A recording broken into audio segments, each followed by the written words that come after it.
Добър ден, приятели! Искам да ви покажа един обект, който го правим в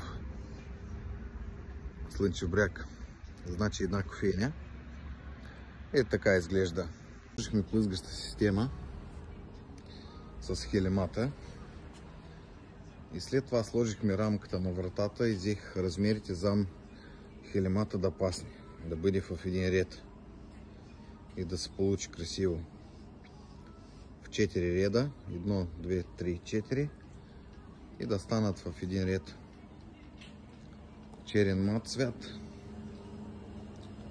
Така изглежда.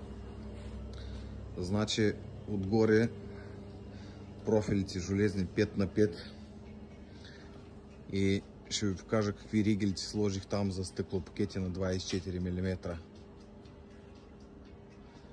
След това ще остъкляваме, след новата година ще остъкляваме отгоре. Това направихме временно, да не тече. А те хората довадат, сядат, почиват, пият кафенцата.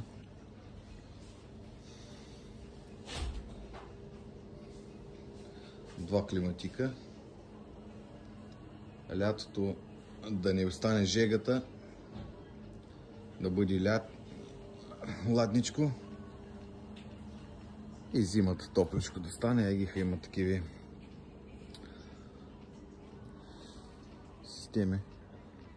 Така изглежда такава кофейнята.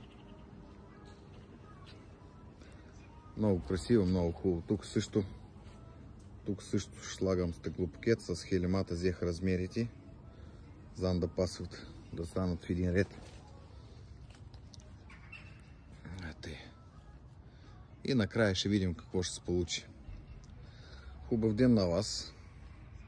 Да сте живи, здрави и благословени. Честита нова година!